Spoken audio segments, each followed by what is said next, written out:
Life with Susan Harf, our favorite life coach, offering us tools and strategy to navigate this journey of life with all of its bumps and troubles along the way, but also those exciting moments that we want to celebrate with others. Thanks for joining us. I'm Rose Martin, and like you, I cannot wait to hear what she's thinking about today. Hi, Susan. Hello, Rose, and hello to you. So what I'm thinking about today is let the experts do their job. You mean we're not all experts in everything? Well, no. And what I find is just around all the arenas that I'm in and we're all in, I listen to people and I hear them telling the experts what to do. So for instance, I was at the hairdresser the other day and I'm sitting in the chair and I'm listening to a woman say, this is what I want.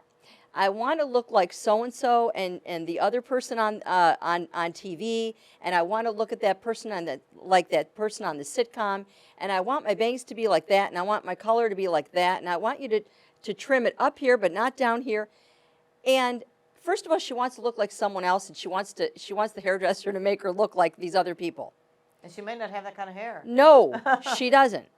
And I'm thinking to myself, you came to an expert who does this all day long. Let her do her job. You know, hairdressers all across the area are applauding you right now. I find I am someone who, if I want someone to build me a table, I went to the person who I loved his tables. I loved what he made. He was a woodworker. He was an artist. He is someone who knows how to make a table.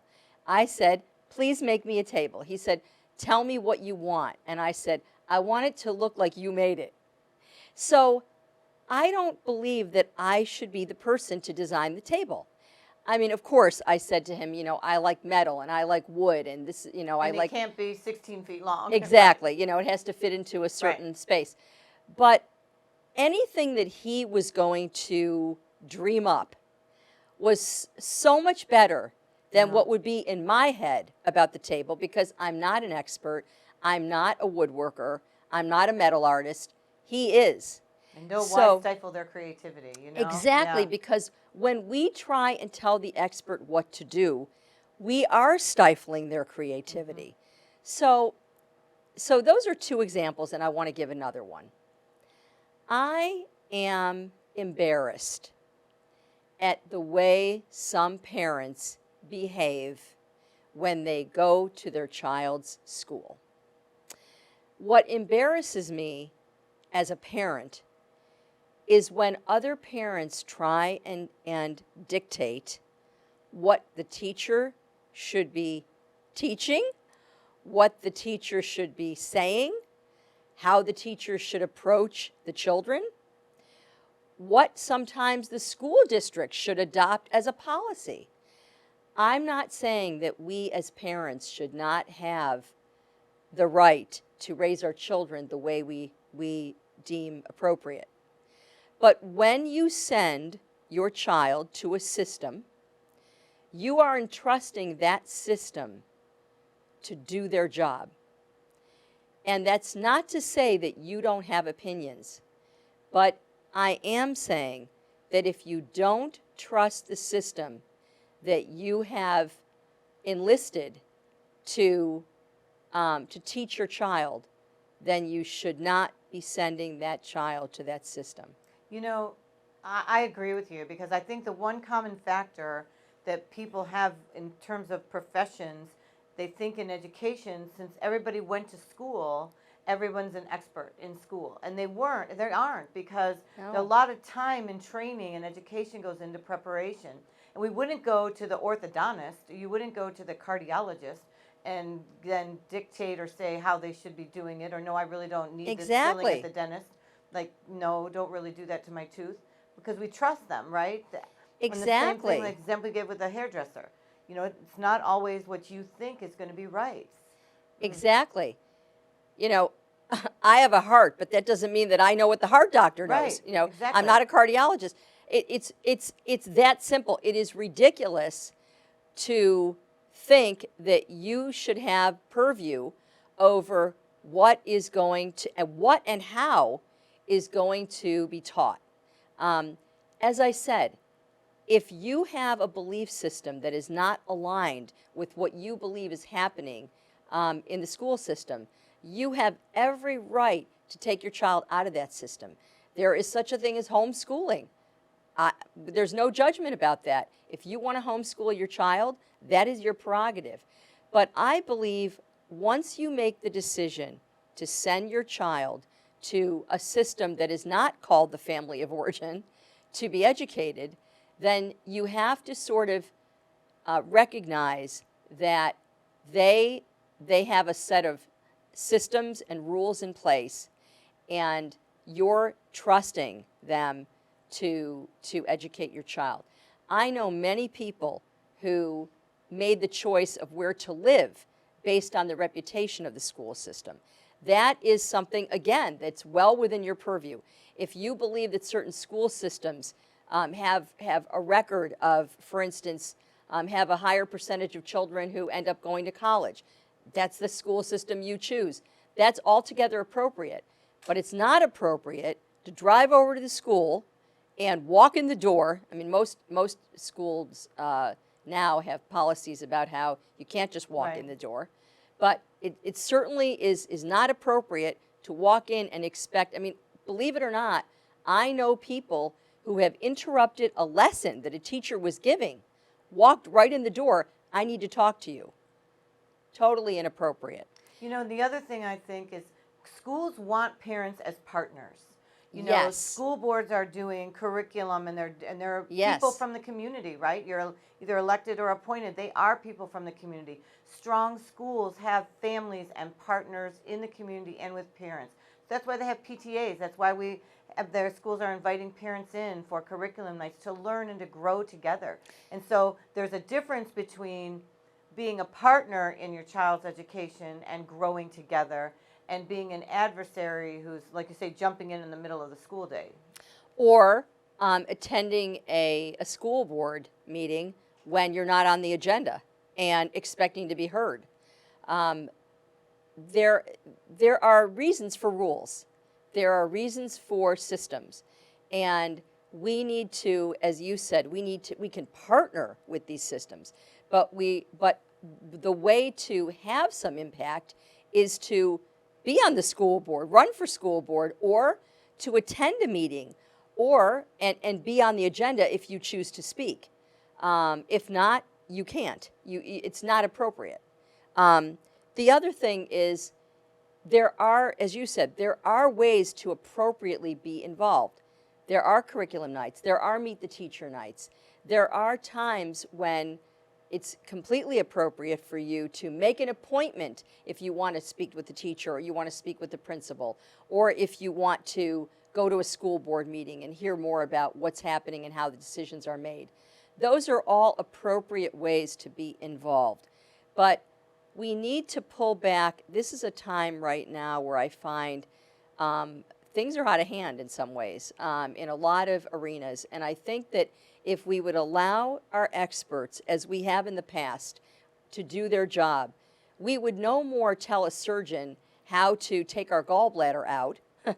I mean, these are things that we know that we're not going to usurp our somebody else's power there. We need to do that in the same way with the other agencies and organizations with whom we interact.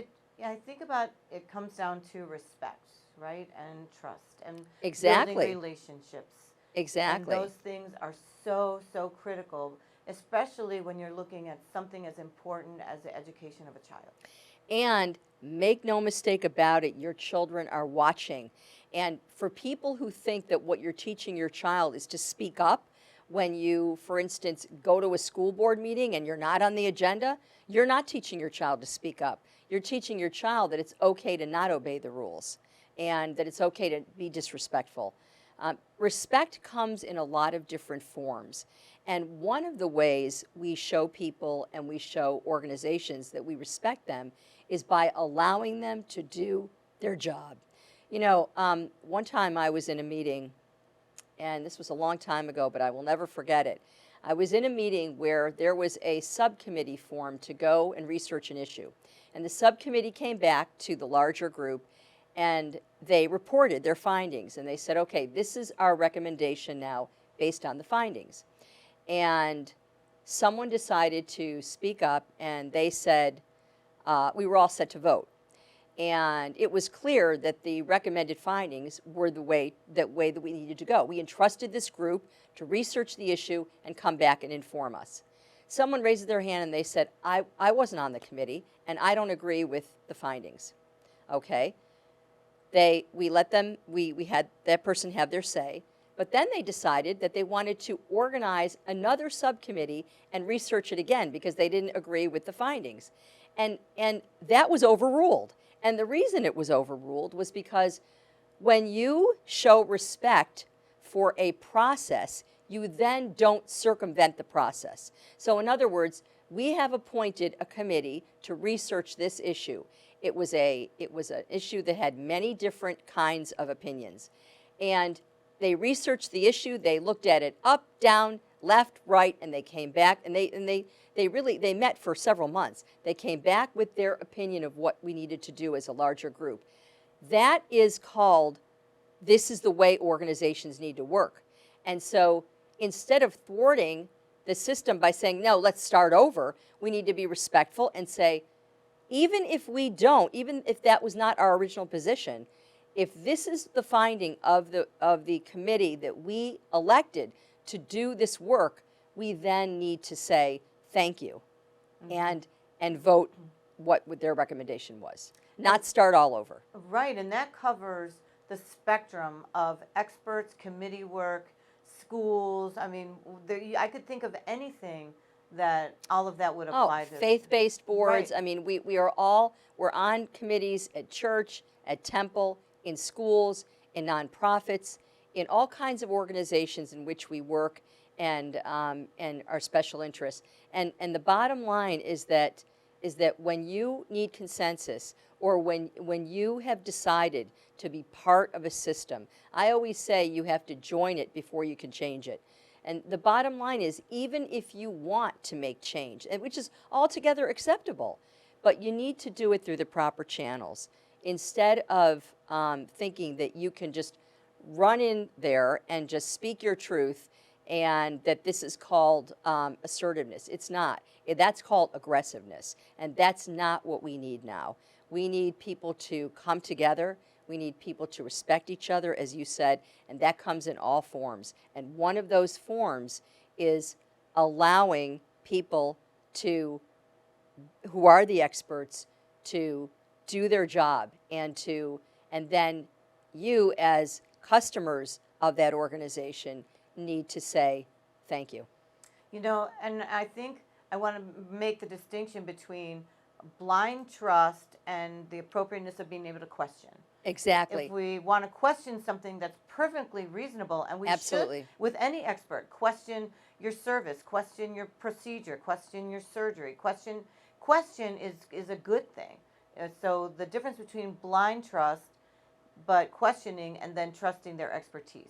Exactly, Rose. And that goes along with help me understand. Mm-hmm. Help me understand why you came to this conclusion. Help me understand why we need to do it this way. I know someone recently who had a hip replacement. He asked his doctor, help me understand why you're using the method that you are, and why you really believe I need this. Instead, can I do physical therapy? And the doctor, by asking those questions, he wasn't challenging him. He needed to understand. The doctor said, here's why physical therapy is not going to help you. This is why you need this operation, and this is why we need to do it just this way. So yeah, allow the expert to answer your questions, and that's perfectly acceptable, in the same way that there are all kinds of channels in every organization by which you can ask questions, by which you can be involved. Most organizations need and want partners, and want their customers and their consumers to be their partners. Mm-hmm. And there's nothing wrong with that. That's what we need to do. But we need to do it in a respectful way. Everything from your hairdresser, like you started, to asking questions, is this possible for me? Right? And them explaining why it might not be working for you, all the way to working to create actionable agenda items on boards, schools, divisions, committees, everything that you do. Trust the experts. It's So, okay to question. exactly. So if I go to the hairdresser and I say, make my hair straight, she's going to say, well, I could probably do it, but after a while it's going to fall out because this is not your natural hair. Right. Good example. Good example. Thank you to Susan Harf, with always our favorite life coach, with her tips and strategies, especially for how to trust the experts to get our best answers, but still working together. Respect is awful important. I'm Rose Martin. If you would like to reach out to Susan, you can reach her by emailing her at reallife@blueridgepbs.org. We'll see you next time. Go out and have a great day.